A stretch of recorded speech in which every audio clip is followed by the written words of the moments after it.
नमस्कार मेरे प्यारे विद्यार्थियों, आप सभी का मेरे YouTube channel Gopal sir with English और हिस्ट्री में हार्दिक स्वागत और अभिनंदन। जैसा कि हमने पिछले वीडियो में पढ़ा था एलिमेंट्स ऑफ सेंटेंस, वाक्य के निर्माण में सहायक तत्व। ठीक है, सेंटेंस के निर्माण में किन किन तत्वों की आवश्यकता होती है। तो किन किन तत्वों की आवश्यकता होती है? सब्जेक्ट, वर्ब और ऑब्जेक्ट। इसके डेफिनेशंस, इसके हमने एग्जांपल्स भी देखे। ठीक है, हिंदी के वाक्य भी देखे, इंग्लिश के वाक्य भी देखे। तो आज हम जो पढ़ने जा रहे हैं, इसी के तहत आगे आज हम जो पढ़ने जा रहे हैं वो टॉपिक है जो क्लास 9 to 12 के लिए बहुत ही यूज़फुल है, बहुत ही इम्पोर्टेंट है। ठीक है, हमको इस डिटेल से पढ़ेंगे इस टॉपिक को, और बहुत शॉर्ट ट्रिक से पढ़ेंगे और बहुत आसान तरीके में पढ़ेंगे। तो टॉपिक का नाम है टेंस। जैसा कि आपने इस टॉपिक को यहाँ देखा है और देखते आपके दिमाग में एक ही इमेज बन रही होगी, टेंस। आखिर टेंस है क्या? आप में से बहुत सारे स्टूडेंट्स ने टेंस पढ़ रखे होंगे। ठीक है, सबसे पहले टेंस पढ़ने से पहले हम इसकी डेफिनेशन देखेंगे, आखिर में ये टेंस है क्या। तो टेंस को देखते हुए आपके दिमाग में एक ही चीज़ आएगा, क्या आएगा? आपके मन में आएगा, इसका मतलब होता है, इसका मीन्स जो होता है वो होता है काल। ठीक है, लेकिन एक्चुअली काल होता क्या है? काल होता है कि हमने पासबुक्स में सब जगह देखा काल दे रखा है, लेकिन इसको बिल्कुल इजी तरीके से अगर देखना या समझना चाहेंगे तो टेंस का जो मतलब होता है वो होता है समय। ठीक है, क्या होता है? समय है। तो समय कितने प्रकार के होते हैं हिंदी में? 3 प्रकार के। एक होता है प्रेजेंट टाइम, एक होता है पास्ट टाइम और एक होता है फ्यूचर। ठीक है, तो वैसे ही हम टेंस पढ़ रहे हैं तो टेंस का मतलब होता है, क्या होता है? समय होता है। तो टेंस जो होते हैं मूलतः 3 प्रकार के होते हैं। एक होता है प्रेजेंट टेंस, दूसरा होता है पास्ट टेंस और तीसरा होता है फ्यूचर। अगर फर्स्ट टेंस की बात करें, ठीक है, there are 3 types of tense. First है प्रेजेंट टेंस, ठीक है, प्रेजेंट टेंस। सेकंड है पास्ट टेंस और तीसरा है फ्यूचर टेंस। ठीक है, तो टेंस कितने प्रकार के होते हैं? 3 प्रकार के होते हैं। एक होता है प्रेजेंट टेंस होता है, ठीक है, एक होता है पास्ट टेंस होता है और एक होता है फ्यूचर। अच्छा, प्रेजेंट टेंस किसे कहते हैं? बिल्कुल नॉर्मल और इसी तरीके से समझना चाहें तो वे क्रियाएं जो हमारे दैनिक जीवन में हम डेली करते हैं। ठीक है, जो हमारे डेली जीवन में, जो हमारे जीवन में हम डेली जीवन में हम उसको डेली करते हैं। ठीक है, वो आएगा प्रेजेंट, मतलब वर्तमान समय, मतलब प्रेजेंट समय में हम वो सारी क्रियाएं क्या कर रहे हैं। जैसे कि मैं खाता हूँ, ये क्रिया कैसी है? डेली होने वाली क्रिया है। मैं ब्रश करता हूँ, ये क्रिया कैसी है? डेली होने वाली क्रिया है। ठीक है, हमारे रूटीन लाइफ के अंदर जो नियमित रूप से हम जो क्रिया करते हैं डेली, अक्सर ऐसी क्रियाएं जो बार बार की जाती है लाइफ के अंदर, वो सारी प्रेजेंट में आएगी। जैसे मैं खाना खाता हूँ, मैं विद्यालय जाता हूँ, मैं सोता हूँ, मैं उठता हूँ, ठीक है, मैं पढ़ता हूँ। तो ये ऐसी क्रियाएँ हैं जो डेली होते हैं। ठीक है, ऐसे कार्य जो डेली हमारे लाइफ में होते हैं वो प्रेजेंट टेंस में आएगा। और पास्ट का मतलब क्या होता है? हमारे बोलने से पहले, हम कुछ बोलें उससे पहले वो क्रिया हो गई है, वो कार्य हो गया है। ठीक है, जैसे कि मैं उदयपुर गया, अब देखो मेरे बोलने से पहले वो कार्य हो गया है ना, हो गया ना, मैं उदयपुर गया, मतलब मेरे बोलने से पहले उदय बुझाने का कार्य हो गया है। और फ्यूचर का मतलब क्या होता है? मेरे बोलने के बाद वो क्रिया या वो कार्य होगा।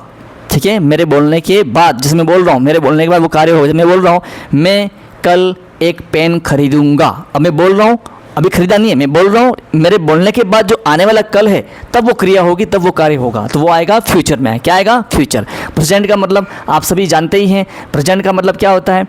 वर्तमान काल। ठीक है, क्या होता है? वर्तमान काल। ठीक है, सबको पता है, या फिर वर्तमान समय। ठीक है, बिल्कुल ईजी वे में समझना चाहेंगे, वर्तमान, ठीक है, काल या फिर वर्तमान समय। ठीक है, वर्तमान की बातें हों वो प्रेजेंट में आएगा। डेली जो क्रियाएं होती हैं हमारे जीवन के अंदर, जो डेली हम क्रियाएं करते हैं वो सारी प्रेजेंट में होगी। पास्ट का मतलब होता है भूतकाल। क्या होता है? भूतकाल, मतलब जो मर गए हैं और जो दफन हो गए हैं, ठीक है, जिन्हें जला दिया गया है, वो पास्ट, भूतकाल, हमारे बोलने से पहले वो क्रिया हो गई हो। ठीक है, वो पास्ट में चला जाएगा। और तीसरा है फ्यूचर टेंस, जिसको बोलते हैं भविष्यत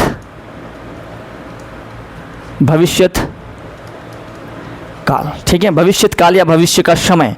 मेरे बोलने के बाद वो क्रिया अर्थात वो कार्य होगा, वो आएगा फ्यूचर में होगा, ठीक है। बोलने के बाद इन भविष्य में कोई कार्य होने वाला है या होगा, वो फ्यूचर टेंस में आएगा। किस में आएगा? तो फ्यूचर टेंस में आएगा। तो इसकी जो शॉर्ट ट्रिक है, आपको एक ही शॉर्ट ट्रिक याद रखनी है, वो याद रखनी है PPF।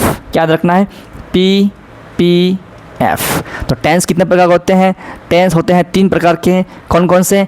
PPF। P बोले तो प्रेजेंट, P बोले तो पास्ट, और F बोले तो फ्यूचर। क्या बोलेंगे? फ्यूचर। तो प्रेजेंट, पास्ट और फ्यूचर। तो टेंस कितने प्रकार होते हैं?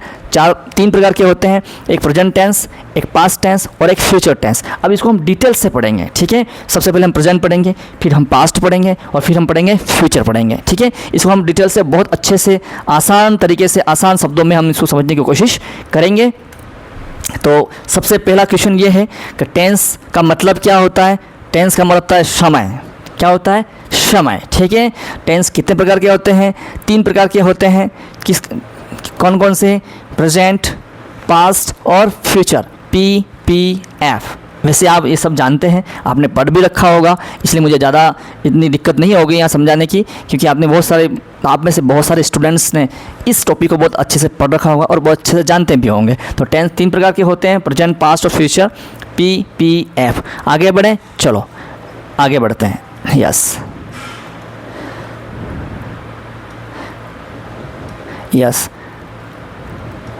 ठीक है। ये तो हुए इसके टाइप्स हो गए, ठीक है।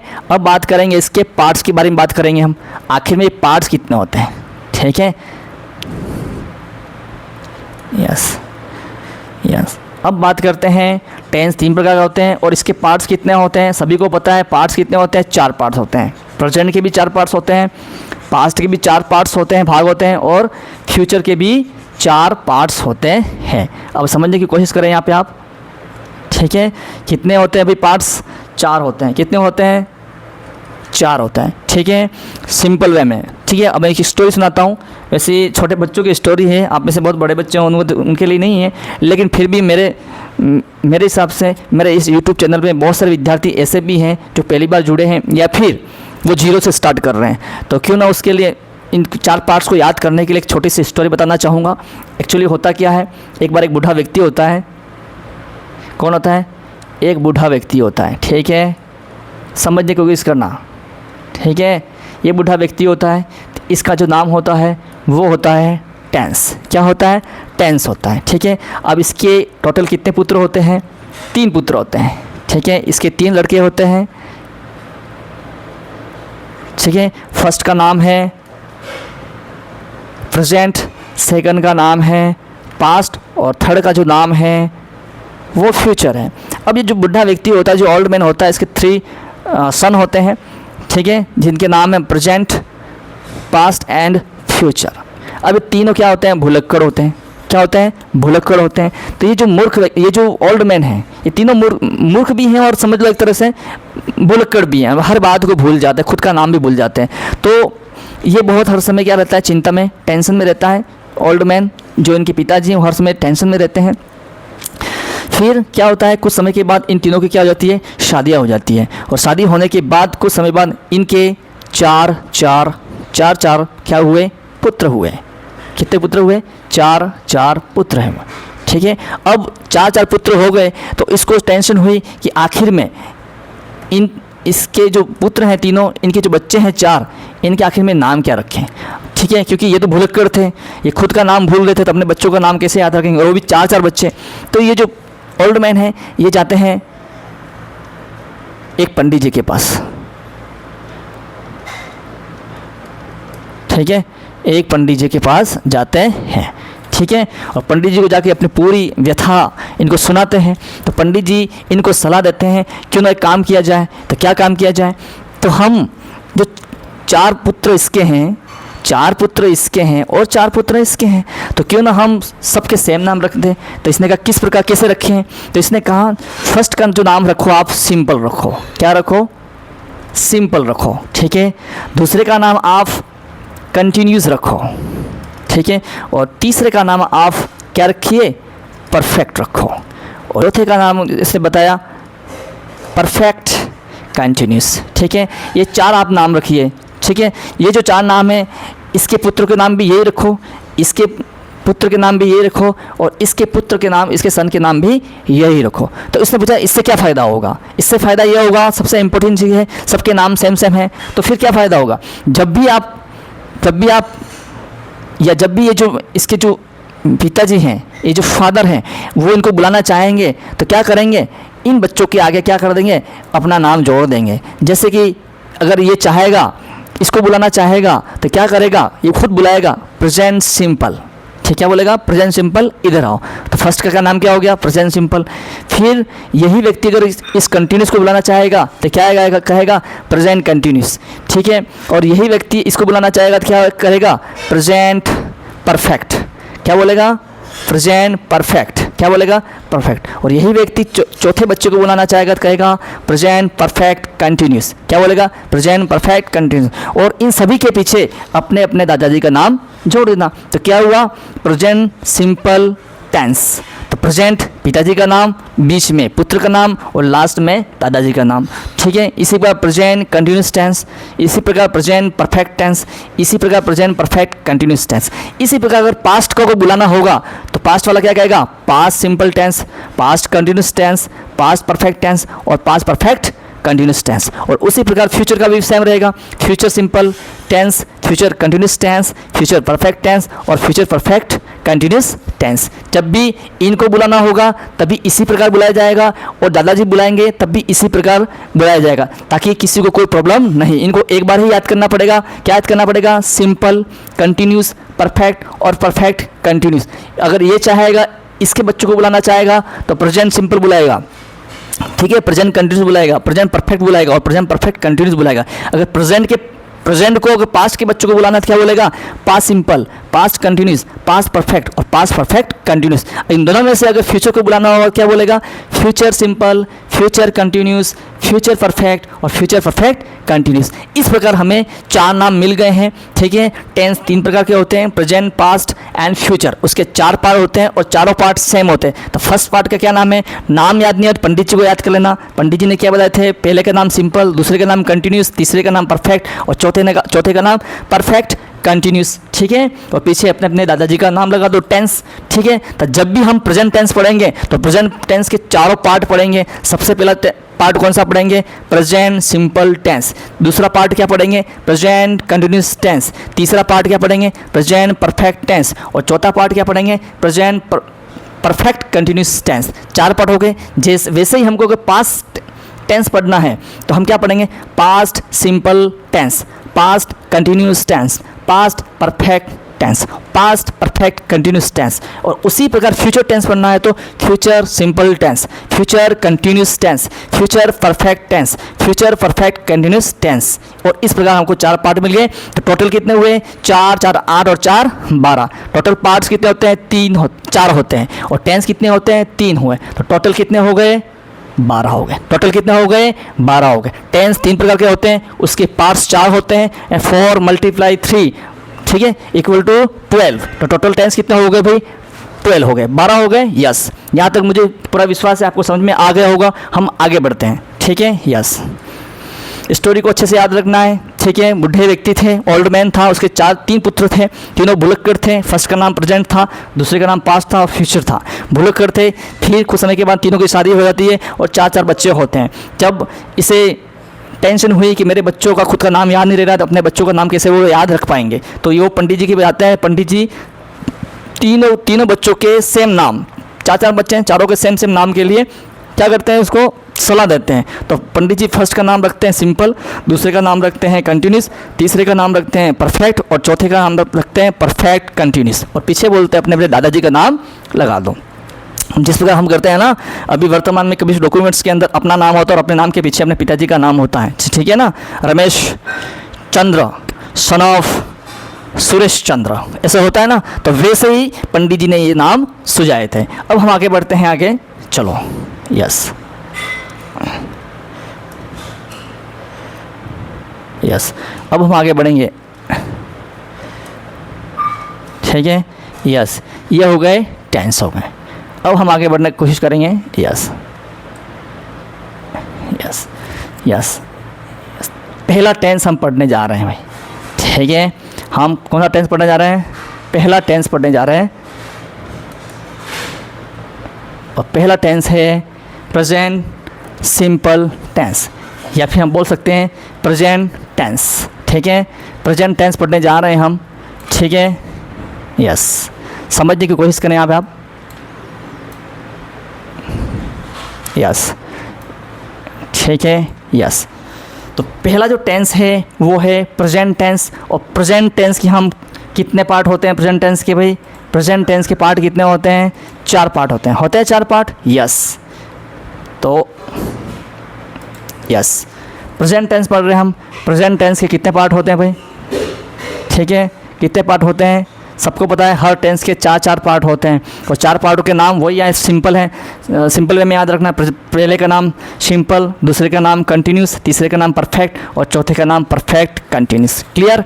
तो उसमें से प्रेजेंट टेंस हम पहला जो पढ़ रहे हैं वो पढ़ रहे हैं प्रेजेंट टेंस। और प्रेजेंट टेंस का हम पहला पार्ट पढ़ेंगे जिसका नाम है प्रेजेंट सिंपल टेंस। देखो, ये तो है पिताजी का नाम, ये है उस लड़के का नाम और ये है उसके दादाजी का नाम। तो सबसे पहला टेंस है प्रेजेंट सिंपल टेंस। कौन सा टेंस पढ़ रहे हैं? Present simple tense. Definition, definition बोल दो, या फिर हम बोल सकते हैं आसान शब्दों में पहचान।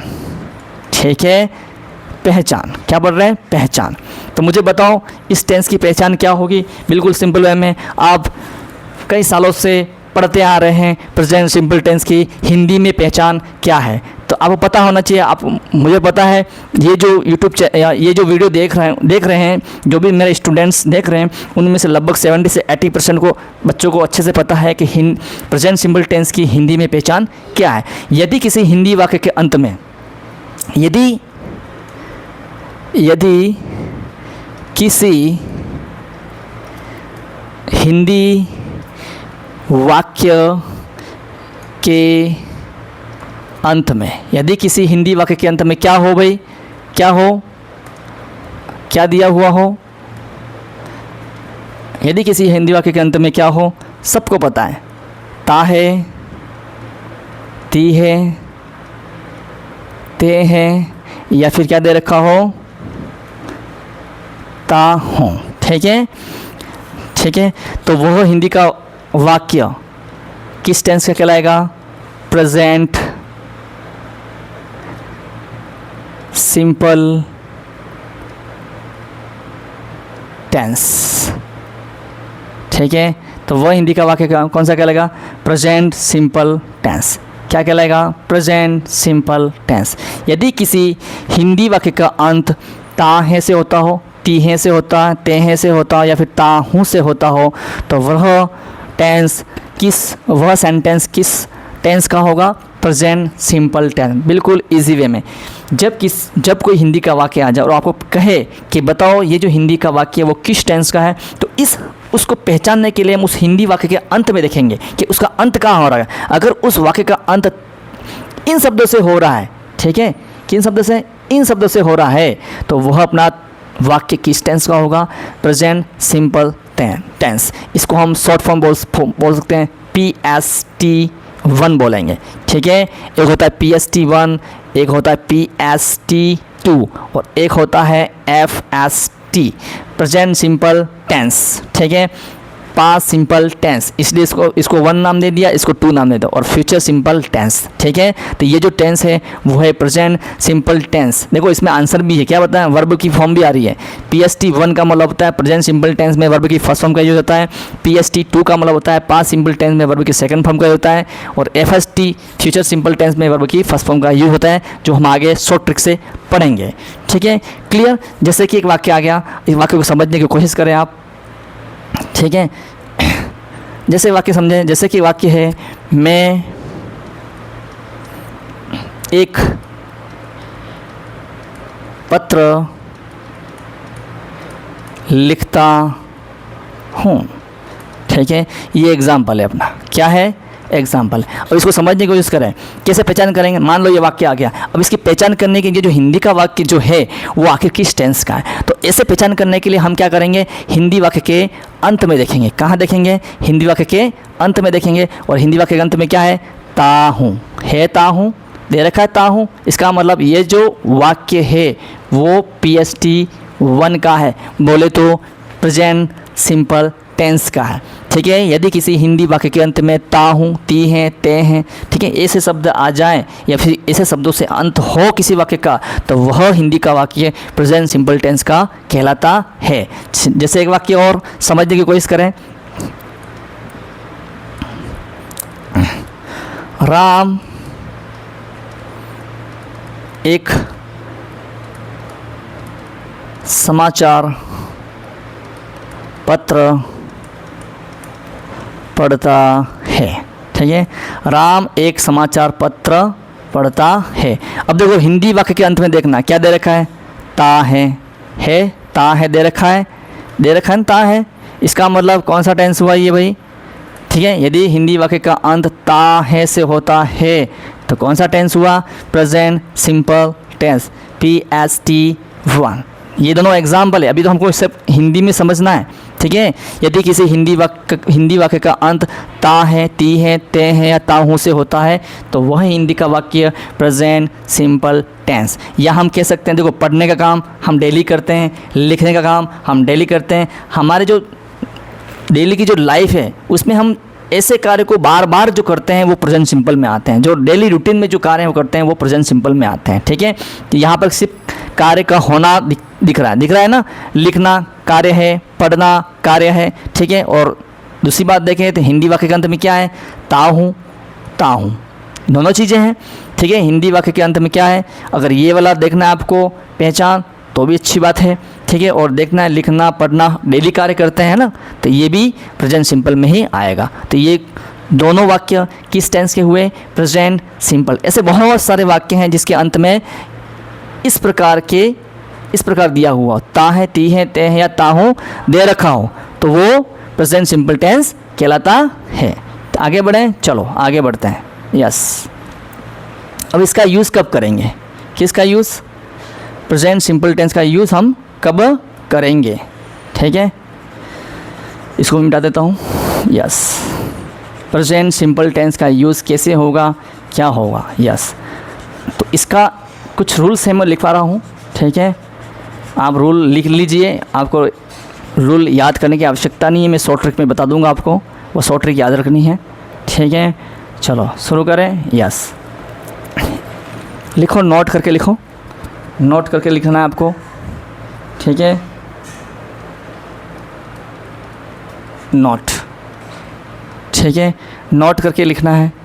मेरी राइटिंग सही नहीं है, आप देख लेंगे, ठीक है। नोट में लिखें, क्या लिखेंगे, यस, इस टेंस में, इस टेंस में वर्ब की कौन सी फॉर्म, फर्स्ट फॉर्म का यूज़ होता है और साथ में क्या लगता है, एस या ईएस। इस टेंस में वर्ब की कौन सी फॉर्म, फर्स्ट फॉर्म और साथ में एस या ईएस का यूज़ होता है। क्लियर, चलो भाई। नंबर टू,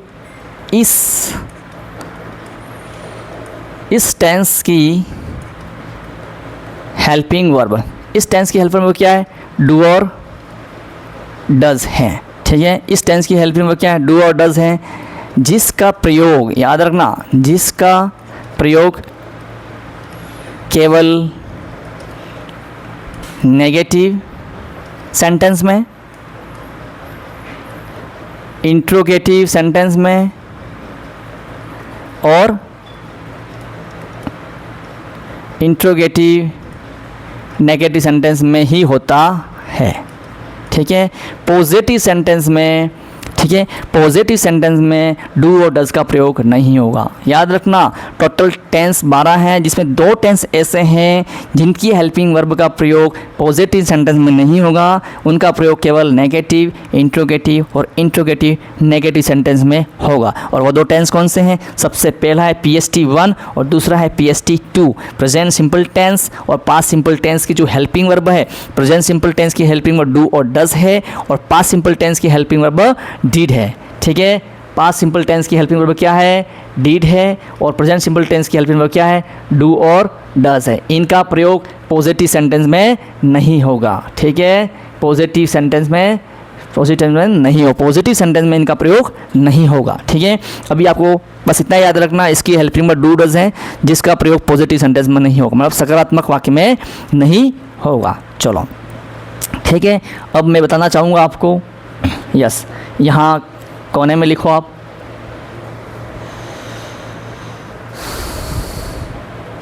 यस, ठीक है। क्या लिखेंगे, यहाँ लिखो आप, नेक्स्ट लिखो, अलग नोट लिखो, नोट बना के लिखो,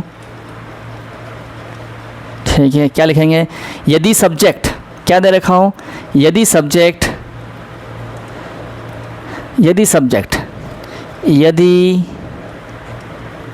मैं जैसे बना रहा हूँ वैसे डायग्राम, यदि सब्जेक्ट क्या हो, आई यू वी दे, और क्या हो, कुल मिला के अपना सब्जेक्ट क्या हो, प्लूरल हो, क्या हो, प्लूरल हो, आई यू वी दे और प्लूरल, कुल मिला के अपना सब्जेक्ट बहुवचन हो, तो इसके साथ केवल वर्ब की कौन सी फॉर्म यूज़ करनी है, फर्स्ट फॉर्म यूज़ करनी है। लेकिन यदि सब्जेक्ट अपना ही, सी, इट, नेम, नेम मतलब किसी व्यक्ति वस्तु स्थान का नाम, लेकिन कुल मिला के अपना सब्जेक्ट क्या होना चाहिए, सिंगुलर होना चाहिए, बोले तो एक वचन होना चाहिए। तब तो क्या करेंगे, वर्ब की फर्स्ट फॉर्म का तो यूज़ करना ही है, साथ में क्या लगा देंगे, एस या ई एस लगाएंगे। सब्जेक्ट क्या है, अगर ही, सी, इट, नेम और क्या हो, सिंगुलर हो, तभी वर्ब की फर्स्ट फॉर्म के साथ एस या ई एस का यूज़ करना है।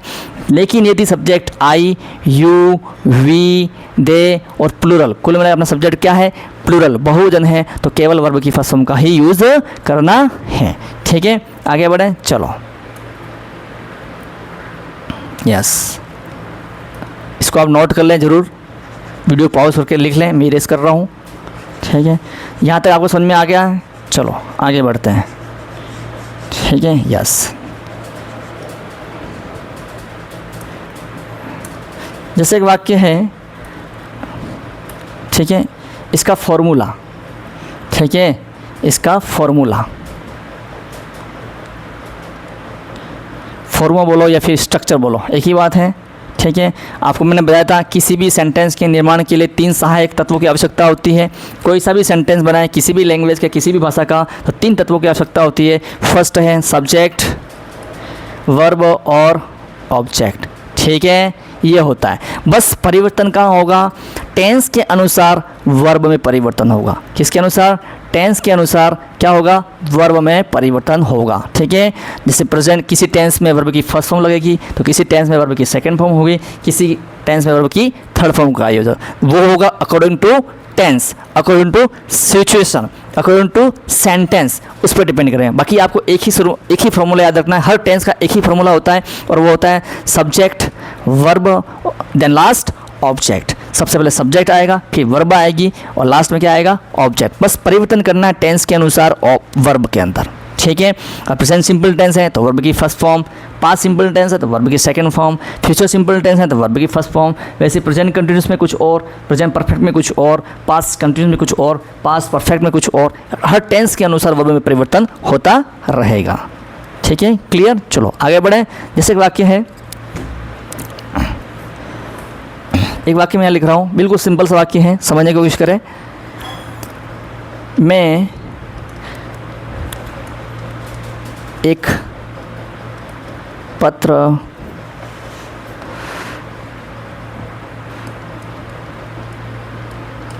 लिखता हूँ, मैं एक पत्र लिखता हूँ। ठीक है, अब इस पूरे वाक्य के अंदर सबसे पहले तो हमको पहचान करनी है ये किस टेंस का है। तो यदि किसी हिंदी वाक्य की पहचान करनी हो कि वो किस टेंस का है, किस समय का है, तो उस हिंदी वाक्य के अंत में देखेंगे, और हिंदी वाक्य के अंत में देखने पर हमें क्या मिलेगा भाई, देखिए, ता हूँ, इसका अंत कहाँ हो रहा है, ता हूँ, मतलब कौन सा टेंस, ता हूँ को देखते ही आपके दिमाग में एक ही चीज़ आना चाहिए, ये क्या है, PST1 है। PST1 बोले तो प्रेजेंट सिंपल टेंस का वाक्य है, और प्रेजेंट सिंपल टेंस आते ही दिमाग में क्या आना चाहिए, वर्ब की कौन सी फॉर्म, फर्स्ट फॉर्म, एस या ई एस, एस या ई एस। एस या एस का प्रयोग किसके अनुसार, सब्जेक्ट के अनुसार होगा। क्लियर, सबसे पहले हमने टेंस की पहचान कर ली है, ये प्रेजेंट सिंपल टेंस का वाक्य है, और प्रेजेंट सिंपल टेंस में वर्ब की फर्स्ट फॉर्म लगती है, और साथ में एस या ई एस का यूज़ होता है। ठीक है, इसके बाद हम ढूंढेंगे सब्जेक्ट, वर्ब, और क्या ढूंढेंगे, ऑब्जेक्ट ढूंढेंगे। ठीक है, क्या ढूंढेंगे, सब्जेक्ट वर्ब ऑब्जेक्ट। तो देखो इस पूरे वाक्य के अंदर कार्य कौन करता है, कौन करता है, लिखने का काम कौन करता है, लिखने का काम कौन करता है, मैं। तो ये क्या हो गया अपना सब्जेक्ट। सब्जेक्ट कौन सा कार्य करता है, लिखने का कार्य करता है। ये क्या होगी अपनी मेन वर्ब या फिर वर्ब बोल सकते हैं। फिर हम मेन वर्ब से क्वेश्चन करेंगे, लिखता तो है लेकिन क्या लिखता है, एक पत्र। ये अपना क्या हो गया ऑब्जेक्ट। तो सब्जेक्ट वर्ब और ऑब्जेक्ट मिल चुका है। और प्रेजेंट सिंपल टेंस का स्ट्रक्चर क्या है, प्रेजेंट सिंपल टेंस का स्ट्रक्चर क्या है, सब्जेक्ट वर्ब की फर्स्ट फॉर्म एस या E S then last object. वैसे सभी टेंस का एक ही स्ट्रक्चर है, एक ही सूत्र है, सब्जेक्ट वर्ब ऑब्जेक्ट। बस वर्ब में परिवर्तन होगा टेंस के अनुसार। अभी हम प्रेजेंट सिंपल टेंस पढ़ रहे हैं, इसलिए यहाँ पर वर्ब की फर्स्ट फॉर्म का यूज़ होगा और साथ में एस या ई एस का यूज़ होगा। ठीक है, हिंदी के वाक्य में सबसे पहले सब्जेक्ट होगा, फिर ऑब्जेक्ट होगा, फिर वर्ब होगी, आगे पीछे होगा। लेकिन जब इसको इंग्लिश में ट्रांसलेट करेंगे तो सबसे पहले हम क्या लाएंगे, सब्जेक्ट। क्या लाएंगे, सब्जेक्ट। फिर क्या लाएंगे, वर्ब। और फिर क्या लाएंगे, ऑब्जेक्ट। तो इसमें सब्जेक्ट क्या है, आई, मैं। तो मैं को अंग्रेजी में क्या बोलते हैं, आई। ठीक है, हो गया। अब क्या है, वर्ब लाएंगे। क्या लाएंगे, वर्ब। और वर्ब क्या है, लिखना। और लिखना को क्या बोलते हैं, राइट। और राइट की वर्ब की फर्स्ट फॉर्म क्या होती है, राइट ही होती है। तो क्या आएगा, राइट। क्या आएगा, राइट। आई राइट एक पत्र, लिखता हूँ। क्या लिखता हूँ, जो आंसर होगा वो अपना ऑब्जेक्ट, एक पत्र। क्या आएगा, I write letter. I write a letter. Clear, चलो आगे बढ़ें। यस, एक वाक्य और समझ लो। ठीक है, यहाँ पे लिख रहा हूँ मैं,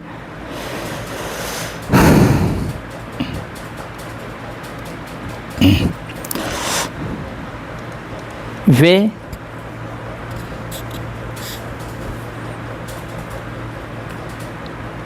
एक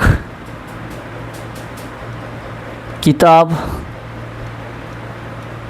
पढ़ते हैं। अब देखें, वे एक किताब पढ़ते हैं। सबसे पहले हम क्या करेंगे, वाक्य की क्या करेंगे, पहचान करेंगे किस टेंस का है। तो हिंदी वाक्य के अंत में देखेंगे क्या दे रखा है, ते हैं दे रखा है, मतलब present simple tense PST1। One का मतलब होता है वर्ब की फर्स्ट फॉर्म। सीधी सी बात है, जब प्रेजेंट सिंपल टेंस आते ही आपके दिमाग में एक ही घंटी बजनी चाहिए और वो है वर्ब की फर्स्ट फॉर्म एस या ई एस। इसके बाद हम क्या ढूंढेंगे, सब्जेक्ट वर्ब और ऑब्जेक्ट ढूंढेंगे। इसमें सब्जेक्ट क्या है, कार्य कौन करता है, इसमें पढ़ने का काम कौन करता है, जो पढ़ने का कार्य करता है या कर रहा है या कर चुका है या करेगा, वो ही अपना सब्जेक्ट होगा। तो इसमें लिखने पढ़ता कौन है, पढ़ते कौन है, वे। तो सब्जेक्ट हुआ। वे क्या करते हैं, पढ़ने का काम कर रहे हैं, इसलिए ये अपने क्या होगी, मेन वर्ब हो गई। ठीक है, पढ़ते तो हैं लेकिन क्या, क्वेश्चन करो मेन वर्ब से, जो आंसर आएगा वही अपना क्या होगा, ऑब्जेक्ट होगा। ये अपना ऑब्जेक्ट। तो सबसे पहले स्ट्रक्चर के अनुसार हम क्या लाएंगे, क्या लाएंगे, सब्जेक्ट। और सब्जेक्ट क्या है, दे। क्या है सब्जेक्ट, दे। पढ़ने का क्या बोलते हैं, रीड। क्या बोलेंगे, रीड। They read. क्या बोलेंगे, दे रीड। क्या पढ़ते हैं, एक किताब। तो क्या लिखेंगे, अ बुक। और दे रीड अ बुक। अब दोनों चीज़ों के अंदर मैं एक चीज़ बताना चाहूँगा, हमने दोनों में वर्ब की फर्स्ट फॉर्म का यूज़ किया है। ठीक है, इस वाले वर्ब में भी और इस वाली वर्ब में। लेकिन इनके साथ मैंने ना तो एस का यूज़ किया है और ना ही ई एस का यूज़ किया है। क्यों नहीं किया है, मैंने कहा था वर्ब की फर्स्ट फॉर्म साथ में क्या लगाएंगे, एस या ई एस। एस या ई एस कब लगाएंगे, सब्जेक्ट के अनुसार। सब्जेक्ट क्या क्या हो, सब्जेक्ट हो ही, सी, इट, नेम। और क्या होना चाहिए सब्जेक्ट, सिंगुलर। मतलब कुल मिला के अपना सब्जेक्ट सिंगुलर होना चाहिए। नेम का मतलब नाम। ठीक है, किसी भी व्यक्ति वस्तु स्थान का नाम हो लेकिन वो एक होना चाहिए, एक से अधिक नहीं, सिंगुलर होना चाहिए। तो हम किसका यूज़ करेंगे, वर्ब की फर्स्ट फॉर्म के साथ। वर्ब की फर्स्ट फॉर्म तो यूज़ करना ही है, तब किसका यूज़ करेंगे, एस या ई एस। ठीक है, इस सिचुएशन के अंदर हम क्या करेंगे, वर्ब की फर्स्ट फॉर्म के साथ एस या ई एस का यूज़ करेंगे। कब, जब सब्जेक्ट क्या हो, ही, शी, इट, नेम और सिंगुलर हो, तो ही वर्ब की फर्स्ट फॉर्म के साथ एस या ई एस का यूज़ करना है। लेकिन यदि सब्जेक्ट आई, यू, वी, दे और प्लुरल हो, मतलब बहुवचन हो, तो केवल वर्ब की फर्स्ट फॉर्म का यूज़ करना है। कब और कहाँ, प्रेजेंट सिंपल टेंस। ठीक है, हम बात कर रहे हैं प्रेजेंट सिंपल टेंस। तो प्रेजेंट सिंपल टेंस के अंदर, ठीक है, वर्ब की फर्स्ट फॉर्म एस या ई एस। एस या ई एस सब्जेक्ट के अनुसार। ठीक है, ही, सी, इट, नेम और सिंगुलर है तो एस या ई एस लगाना है। और यदि सब्जेक्ट आई, यू, वी, दे और प्लुरल है तो वर्ब की फर्स्ट फॉर्म के साथ एस या ई एस का यूज़ नहीं करना है। क्लियर, चलो अब मैं आपको एक चीज़ बताना चाहूँगा। आपके दिमाग में एक चीज़ और होगी कि सर ये रीड का प्रयोग कब करेंगे और स्टडी का प्रयोग कब करेंगे। ठीक है, बहुत सारे बच्चे इसमें से हैं, मैंने देखा अक्सर, मैं कक्षा 10 में पढ़ता हूँ। अब देखते हैं हम एक वाक्य बना के देखते हैं, उसी के माध्यम से मैं समझाने की कोशिश करूँगा आपको। ये नोट्स आप बना लेना, लिख लेना वीडियो पॉज करके, ठीक है। चलो अब मैं एक वाक्य यहाँ लिखने जा रहा हूँ, उसको समझना, उसके माध्यम से मैं आपको समझाऊँगा, ठीक है। यस यस,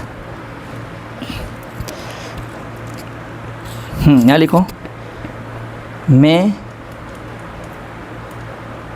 कक्षा 10 में पढ़ता हूँ, ठीक है। मैं कक्षा 10 में पढ़ता हूँ, ठीक है। ये एग्जाम्पल। सबसे पहले हम क्या करेंगे, वाक्य की पहचान करेंगे, ठीक है। किसकी पहचान करेंगे, वाक्य की पहचान करेंगे। और वाक्य की पहचान में देखेंगे हिंदी वाक्य के अंत में क्या लिखा हुआ है भाई, यहाँ पे ता हूँ है, ता हूँ दे रखा, मतलब कौन सा टेंस है, ता हूँ शब्द आते ही दिमाग में एक ही चीज़ आनी चाहिए, PST1 प्रेजेंट सिंपल टेंस, ठीक है। और प्रेजेंट सिंपल टेंस आते ही दिमाग में एक ही घंटी बजनी चाहिए, वर्ब की फर्स्ट फॉर्म, वर्ब की फर्स्ट फॉर्म, ठीक है। PST प्रेजेंट सिंपल टेंस 1 का मतलब वर्ब की फर्स्ट फॉर्म। इसके बाद हम ढूंढेंगे सब्जेक्ट वर्ब ऑब्जेक्ट। तो सब्जेक्ट क्या है, इसमें काम कौन करता है, पढ़ने का काम कौन कर रहा है, मैं। ये सब्जेक्ट हो क्या, ये मैं क्या काम करता है, पढ़ने का, ये क्या हो गई वर्ब, ठीक है। पढ़ता तो है लेकिन क्या, कहाँ पढ़ता है या कौन सी क्लास में पढ़ता है, कक्षा 10 में, ये क्या हो गया अपना ऑब्जेक्ट। तो सबसे पहले क्या आएगा, सब्जेक्ट। सब्जेक्ट मैं को अंग्रेजी में क्या बोलते हैं, आई। पढ़ने को क्या बोलते हैं, आप में से बहुत सारे बच्चे ऐसे हैं जो क्या करके आएंगे, अच्छा मुझे बताओ इन दोनों में से क्या आएगा, ठीक है। आई रीड या oblique study in class 10th, ये वाक्य होगा। अब मुझे बताओ इन दोनों में से, इन दोनों वर्ब में से कौन सी वर्ब आएगी यहाँ पे, ठीक है। आप में से बहुत सारे बच्चे रीड करके आएंगे और बहुत सारे बच्चे स्टडी करके आएंगे, लेकिन वास्तविक अगर देखने ग्रामेटिकली देखने जाए यहाँ पर क्या आएगा, स्टडी आएगा, ठीक है। क्यों आएगा, स्टडी और रीड में दोनों में अंतर क्या है भाई, ठीक है। रीड और स्टडी में अंतर क्या, डिफरेंस क्या है, what is difference between read and study.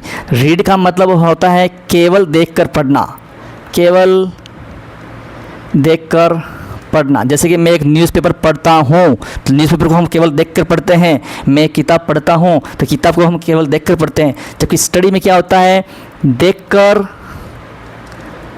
और लिखकर पढ़ना, वहाँ पर हम स्टडी का यूज़ करेंगे। जैसे मैं कक्षा 10 में पढ़ता हूँ, आप कक्षा 10 में पढ़ते हो तो वहाँ आप लिखने की भी क्रिया कर रहे होंगे और पढ़ने की भी क्रिया कर रहे होंगे, दोनों क्रिया होती होंगी। कक्षा 10 के अंदर लेसन पढ़ाने का आपको होमवर्क दिया जाएगा, होमवर्क भी करोगे और पढ़ोगे भी सही, दोनों क्रिया हो रही हैं। इसलिए यहाँ पर क्या आएगा, स्टडी आएगा, क्या आएगा, स्टडी आएगा। और वर्ब के साथ एस या एस का प्रयोग नहीं होगा, क्यों, क्योंकि अपना सब्जेक्ट क्या है, आई है। मैंने बताया था यदि सब्जेक्ट आई, यू, वी, दे और प्लूरल है तो केवल वर्ब की फर्स्ट फॉर्म का यूज़ करना है, साथ में एस या एस का यूज़ नहीं करना है, ठीक है। और मैं सोच रहा हूँ आज की क्लास हम यही फिनिश कर रहे हैं।